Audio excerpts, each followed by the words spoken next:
Welcome to pattern making class. I'm Annette Jolie, your college instructor, and in the last video we were working on putting seam allowance on our back lower bodice, and now we have seam allowance on our yoke that goes up here at the top, and we have seam allowance on the lower bodice, and now we're going to add an inverted box pleat here at the center back.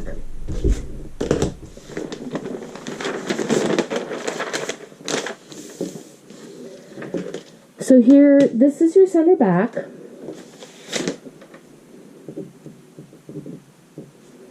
Center back, or your abbreviation. And we're going to add a little extension. I always like that seam allowance all the way through the edge. And in the last video, we taped this down. Also, it's great to have your U's around your notches too, showing you double notch for back armhole and notches here for our waist dart. There's our dart tip for our waist dart, and here is our drill hole, which is backed off 1/2 inch.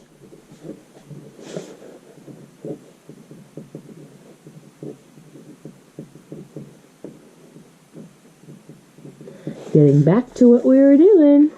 Back over here at our very center back. We've marked a few more things in our pattern because I saw the need to do that.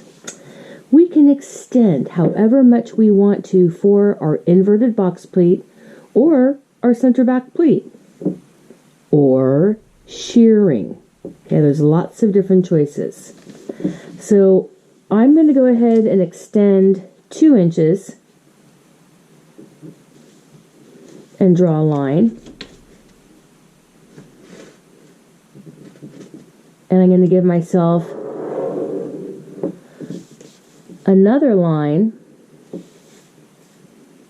2 inches away.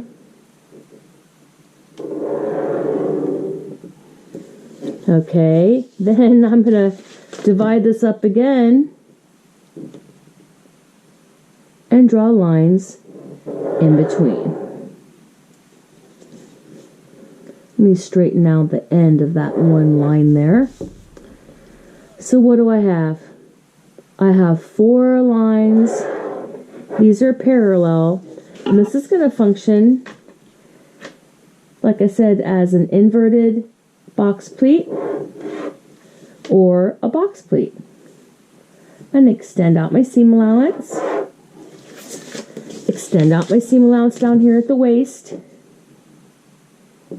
Let me bring that out. We've fully added and extended that piece. Now, in order for it to work, it actually needs to be folded. So we're going to fold the center back to the middle line. And we're making that inverted box pleat.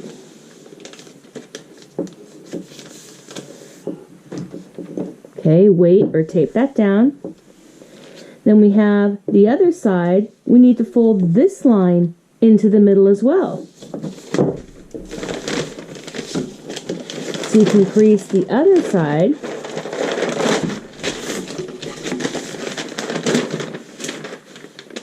Other side of our center back when we cut it out.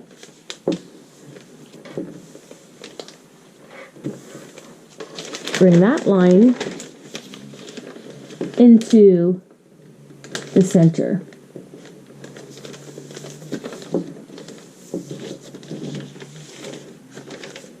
And now we have our inverted box pleat.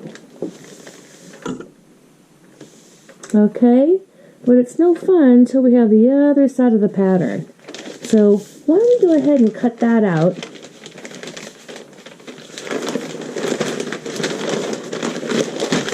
I'm going to lay my pattern back out, fold it on that very middle line where I extended 2 inches and then another 2 inches. So when we look at this now, we just have 2 inches we're looking at. to make our 1-inch inverted box pleat on one side and 1-inch inverted box pleat on the other side. Okay, that looks good. Let me fuss a little bit more with that grain line. I want that to be perfect because I'm going to cut through and get the other side, and we'll look and see how that fold looks. This is the seam that joins the yoke. We're heading towards the armhole.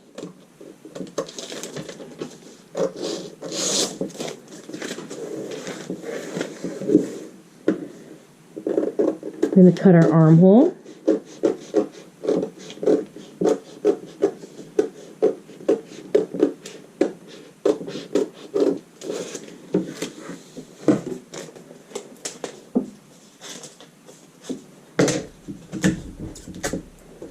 And there's a little triangle of paper missing, so let me tape a little bit on right there.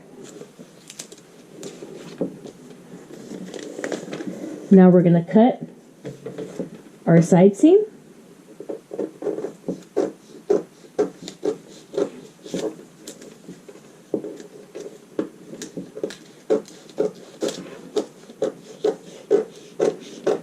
Cutting our 2 layers.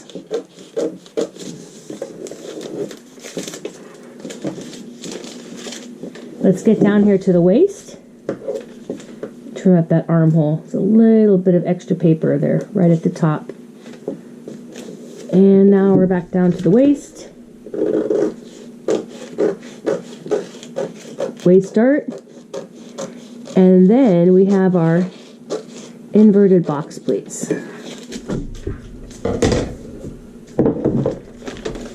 Now we can open up the whole bodice and see what that looks like. Now you can go ahead and make a line with an arrow that it's pleated to here. Pleated to here.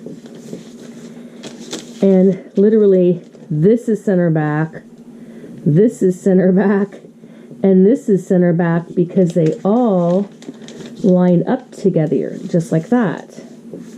Now you can stitch this together up here in the seam allowance and let it release down here at the bottom. But you could also stitch it in the seam allowance down here too and have the whole thing released but caught at the waist. Inside, you could stitch down several inches and have it release, or up several inches and have it released, like 4 inches, 3 or 4 inches. And then of course we would have notches here, center back,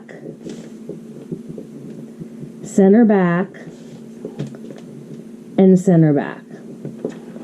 All 3 of those line up together with the notch on our yoke at center back as well. Now, you could always just treat this as excess added fullness, and you could put notches out 2 inches and 2 inches. This is another option, and then you could make an arrow there, arrow to arrow, and this is 2 inches, and this is 2 inches, and you would write shear to 4 inches, using this 4 inches of added fullness as shearing fabric. The all blouson in the back. Now, besides having the inverted box pleat, you can also turn this the opposite direction. Okay? So let's go ahead and fold this a different way for a second. Let's fold it so we can see the box pleat. This is the top of the paper, what would be the top of our fabric or garment. Gonna fold it so we can see the box pleat.